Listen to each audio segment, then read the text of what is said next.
안녕하세요. 일신사입니다.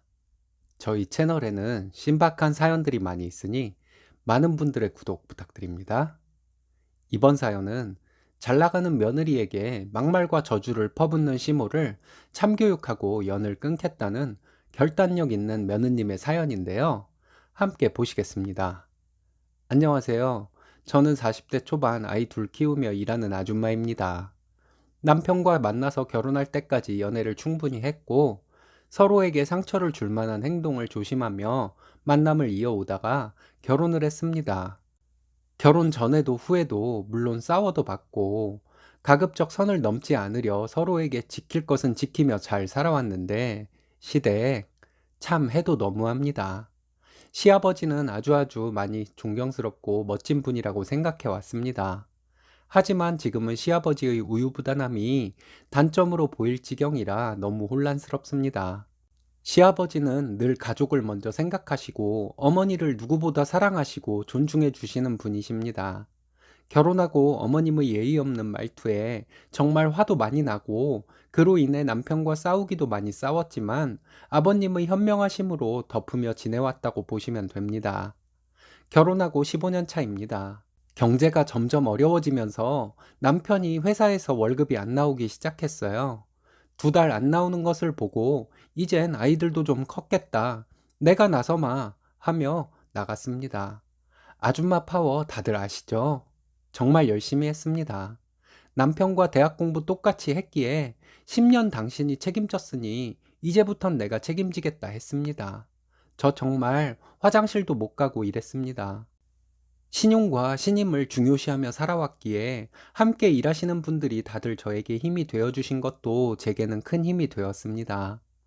전문직이다 보니 바짝 긴장하고 일하다 경력이 되고 익숙해져서 하루 일과를 척척 해나가는 게 되는데 3년이 걸렸습니다. 집에서 박차고 나와 전업주부였다는 이유로 월급이 적었습니다. 많이 적었습니다. 제가 일터에서 이뤄낸 성과가 웬만한 부장님들보다도 결과가 좋았는데 말이죠. 친정에는 이제 제 일을 해보라며 투자를 해주셨습니다. 친정 결코 부자 아닙니다. 평범한 친정이지만 저희에게는 생계니까 저에게 힘을 주셨습니다. 친정 오빠네도 저에게 힘을 보태주어 악바리 아줌마가 무엇인지 보여주며 열심히 일했습니다. 1년 만에 빚 다 갚고 남편이 벌어온 돈보다 훨씬 많은 돈을 벌었죠.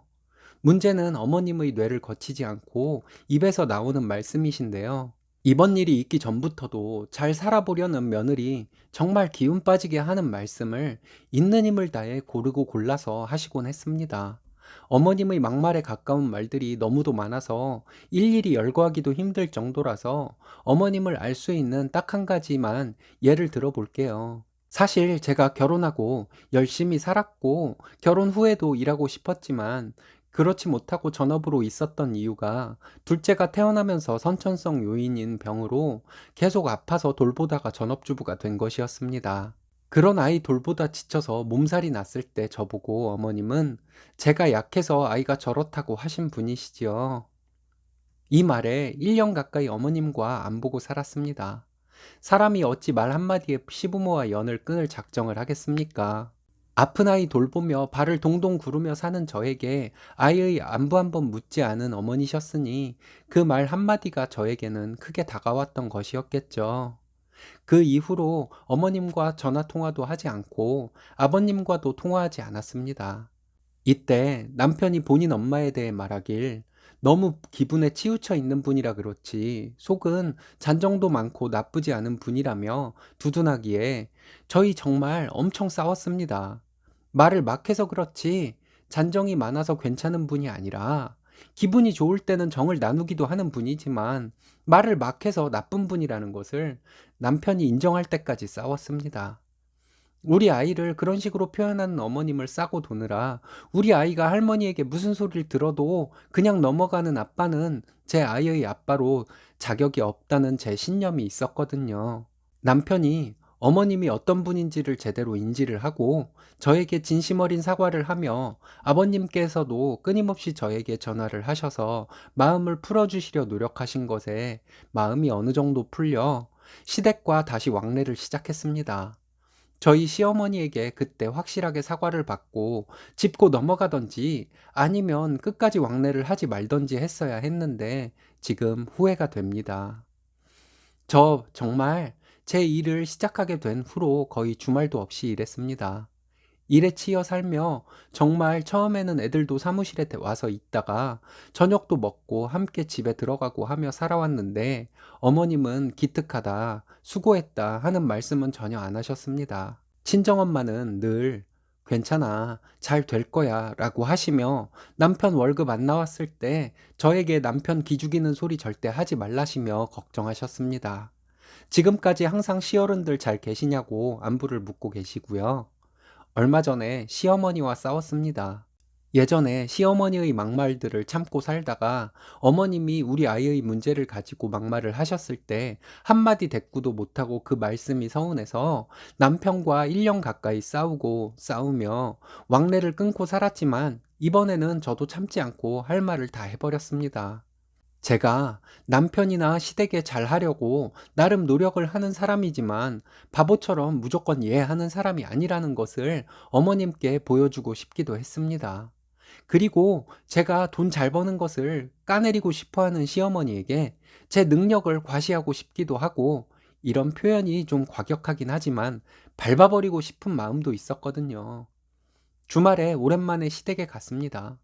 남편과 시어머니 저 이렇게 셋이서 저녁을 준비하고 있는데 무슨 말을 하다가 그 말이 시어머니에게서 튀어나온 것인지는 기억이 나지 않을 정도로 어머님은 저에게 뜬금없이 네가 뭐가 그리 잘났냐고 하셨습니다.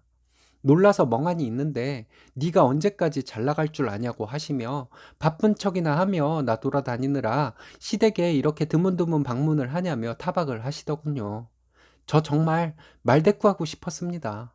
어머니, 저 진짜 열심히 일해왔고 지금 매출도 엄청 좋아요. 라고 했습니다. 어머님은 그게 언제까지 갈 것 같냐며 그렇다고 시부모를 이렇게 등한시 여겨도 되냐고 하셨습니다. 듣고 있던 남편이 언성을 높이며 어머님과 싸웠습니다. 남편이 어이없고 화가 나서 그랬던 것이지 부모님에게 대들거나 하는 사람도 아닙니다. 그날 어머님께 대드는 남편의 모습을 처음 본 것이었어요. 어머님은 남편에게도 제가 언제까지 그렇게 잘 나갈 것 같냐는 저주와도 같은 막말을 하셨고 남편도 지지 않고 말을 이어가니 어머님은 결국 하실 말씀이 없으신지 다시는 오지 말라고 남편에게 말하더군요. 남편은 그러겠다고 하고 저에게 집에 가자고 했지만 저는 남편을 따라 나가지 않았습니다. 남편은 저에게 이런 소리를 듣고도 바보같이 가만히 있냐며 당장 따라 나오라고 소리 지른 뒤에 아이들을 챙겨 나가버렸습니다. 남편이 나가고 어머님은 저에게 제가 결혼하기 전에는 안 저랬는데 어떻게 저렇게 변했을까 모르겠다. 이러시더군요. 제가 시부모님과 남편을 이간질해서 멀어지게 했다는 말씀처럼 들렸습니다. 제가 어머님께 그랬어요. 저 지금 나가면 죄송하지만 여기 이제 다시는 안 올 건데 이렇게 보내실 건가요? 어머님은 불효막심한 것들이라며 마음대로 하라더군요. 그럼 가기 전에 할 말은 하고 가겠다고 했습니다. 그리고 나서 여지껏 어머님이 저에게 했던 막말들을 말씀드리며 내 자식에게도 할 수 없는 말들을 어머님은 며느리인 저에게 많이도 하셨다고 말씀드렸습니다. 어머님은 연세가 있으셔서 잘못을 해도 인정을 하지 않으려는 그 고집, 앞으로 더해지면 더해졌지 고쳐지지 않을 것이라고 했습니다. 사람이 잘못을 했으면 잘못을 인정하고 사과를 하며 상대가 용서를 해주기를 기대해야 하는 것인데 어머님은 아버님처럼 마음 넓은 분과 사시다가 나쁘게 버릇이 들었나 보다고 말씀드렸습니다. 한 번은 왕래 없이 지내려다가 제가 다시 왕래를 했지만 이번에는 다시 왕래할 일 앞으로 없을 것이라고 했습니다. 안 그래도 바쁘게 살며 남편과 아이들 먹여 살리느라 힘든 저인데 어머님의 막말을 들으면서까지 스트레스 받고 싶지 않다고 말씀드렸더니 당신 아들이 말은 저렇게 하고 나갔지만 당신이 엄마인데 곧 마음이 돌아설 것이라고 큰 소리로 단호하게 말씀하시더군요. 제가 그랬어요. 이번엔 그렇지 않을 거예요. 이젠 제가 밥 주는 사람인데 땡땡 아빠가 누가 밥 주는 사람인지도 구별 못할 정도로 바보겠어요? 어머님은 제가 언제까지 잘 나갈 것 같냐고 저주를 하셨지만 저는 계속 잘 나가고 돈도 계속 잘 벌 거예요. 만약 땡땡 아빠가 어머님께 간다면 보내주죠 뭐. 제가 이렇게 돈 잘 벌고 앞으로도 그럴 건데 뭐가 아쉽겠어요. 땡땡 아빠 제 옆에 붙어 있으려고 지금도 노력 많이 하고 있어요. 누가 밥줄인지는 땡땡 아빠도 알거든요. 라고 했습니다. 그리고 어머님이 그토록 바래왔던 대로 저희는 이제 다시는 여기 안 오겠다고 말씀드리고 가방을 들고 나오려는데 어머님이 당신이 언제 그런 것을 바랬냐고 하시더군요. 그런 것을 바란 것이 아니라면 아들내외가 잘 사는 것이 배가 아파서 그렇게 저주를 하고 막말을 하신 것이냐고 말씀드렸어요. 내가 살다 살다 사촌이 땅을 사면 배가 아프다는 말은 들었어도 아들이 잘 사는 것을 시기 질투하는 어머니는 처음 본다고 했습니다. 어머님은 그런 것이 아니라며 오해라고 말씀하시더군요. 한 발 물러서신다고 물러서신 것이겠지요. 오해는 저희가 아니라 어머님이 어머님 마음을 오해하고 있는 것이라고 말씀드렸습니다. 어머님은 분명히 아들네가 잘 사는 것이 배가 아프신 것이고 그게 아니라면 제가 언제까지 잘 나갈 것 같냐며 곧 망할 거라는 식의 저주를 할 수는 없다고 단호하게 말씀드렸습니다.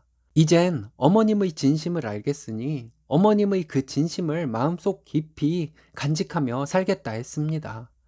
그리고 집에 돌아오는 길에 차에서 아이들이 있어서 남편이 어머님과 제가 무슨 얘기를 했는지 물었지만 말하지 못하고 집에 돌아와서 남편에게 모두 얘기해 주었습니다. 묵묵히 듣고 있던 남편에게 시댁과 왕래는 마음대로 하라고 했습니다. 그리고 나와 내 아이들은 왕래하게 할 생각 말라고 했고요. 이젠 어머님이 저에게 와서 빌어도 소용없다고 했습니다. 남편은 그동안 고생했다며 저를 안아주는데 정말 눈물이 터져서 한참을 울었네요. 결혼하면 정말 아무리 잘난 여자도 시댁의 종이 되어야 하고 심호의 들쭉날쭉한 기분 일일이 맞춰줘야 하고 하는 것은 아니지 않을까요? 어머님은 아마도 그날의 일을 제가 말을 버르장머리 없게 한 것으로만 평생 기억하시고도 남으실 분이라는 생각이 듭니다. 진정 어린 사과를 어머님이 하신다면 저도 마음을 고쳐먹을 의향이 없는 것은 아니지만 아쉽게도 어머님 됨됨 이상 그럴 일은 이번 생에는 없을 것 같습니다. 그냥 다른 생각 길게 안 하고 남편과 아이들만 생각하면서 일 열심히 하면서 살아가려고 합니다. 그래도 되는 것이라고 생각하는데 제 생각이 잘못된 것은 아니겠죠? 네, 쓰니님 잘못하신 것은 하나도 없는 것 같습니다. 생각대로 밀고 나가는 것이 쓰니님 가족 모두 행복해지는 길인 것 같습니다. 오늘의 사연은 여기까지입니다. 재밌으셨다면 좋아요, 구독 부탁드려요. 일신사는 여러분들의 사연으로 제작됩니다. 많은 사연 제보 바랍니다. 여러분들의 사연은 아래 메일 주소로 부탁드려요.